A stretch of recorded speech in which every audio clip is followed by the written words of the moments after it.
बौना तीरंदाज। तक्षशिला के एक उत्कृष्ट गुरु से धनुर्विद्या प्राप्त कर एक बौना महान धनुर्धर बना। मगर जीविका के लिए वह जब किसी राज्य में जाता तो लोग उसकी योग्यता को जाने बिना ही उसकी ठिठोली करते। अपनी सारी योग्यताएं लोगों की ठिठोली पर लुटती देख उसने अपनी कामयाबी के लिए एक तरकीब निकाली।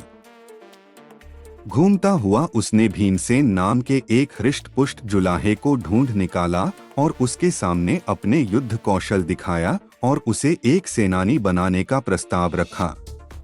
जुलाहे से उसने कहा कि वह सिर्फ बौने की सलाह मानता रहे, वह उसके अनुचर के रूप में उसके पीछे खड़ा हो अपना सारा जौहर दिखाता रहेगा। बौने ने उसे फिर राजा के पास जाकर सेनानी की नौकरी मांगने को कहा। भीमसेन ने वैसा ही किया। राजा ने भीमसेन को सिर्फ उसकी कदकाठी को देख ही एक सरदार की नौकरी दे दी। इसके बाद राजा जब भी कोई कार्य भीमसेन को सौंपता तो उसके अनुचर के रूप में बौना उसके पीछे खड़ा हो उसका काम संपन्न कर देता। राजा और शेष लोग यही समझते रहे कि भीमसेन वाकई एक महान योद्धा था। कुछ ही दिनों में भीमसेन धन और प्रसिद्धि पाकर और भी मोटा हो गया और उसकी मोटी बुद्धि के साथ साथ उसका अहंकार भी फूल गया।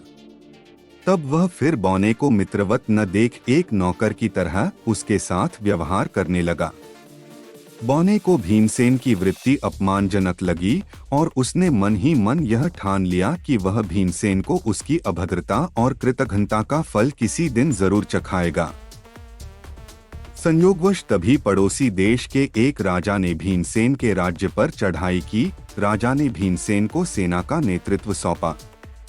भीमसेन एक विशाल हाथी पर सवार हो गया और बौने को अपने पीछे बिठा लिया। किंतु जैसे ही उसने शत्रु सेना को पास से देखा तो उसके होश उड़ गए। वह कांपता हुआ हाथी के ऊपर से गिर गया और हाथी की लीद पर लौटता नजर आया।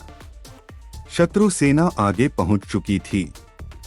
बौना देशभक्त और वफादार सेनानी था।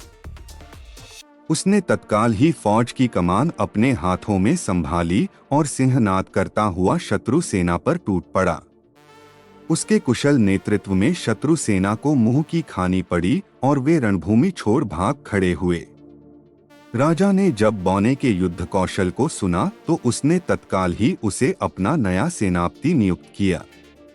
बौने ने तब ढेर सारा धन देकर भीमसेन को अपने पुराने काम को करते रहने ही प्रेरणा देकर विदा कर दिया। अन्य शानदार कहानियों के लिए चैनल को सब्सक्राइब करें, कृपया लाइक करें और कमेंट करें आपको कहानी कैसी लगी।